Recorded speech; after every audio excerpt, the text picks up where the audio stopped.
The NS Multi from MTEX NS has a new feature, the self-cleaning system.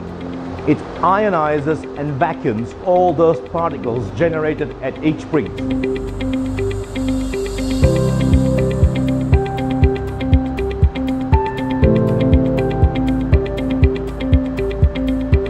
With this feature, we've widened up media choices and increased productivity of the machine, but we needed to test.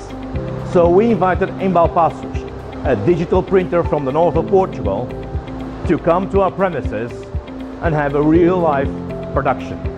Let's see how it goes. Sou João Castelo, diretor de produção da Embalpaços Cartonagem. Estamos há mais de 20 anos no mercado e há 5 anos decidimos investir no digital. Cada vez mais os nossos clientes procuram soluções de melhor qualidade e menor quantidade. E nós há bastante tempo que andávamos à procura de uma solução desta. Quando vimos a qualidade e a versatilidade da NS Multi, percebemos que era esta a máquina que precisávamos. Estamos a imprimir 500 caixas FEFCO 201 a um custo de 36 cêntimos por caixa, a um ritmo de 200 caixas por hora. Em flexografia de alta qualidade, nunca me compensaria uma produção desta.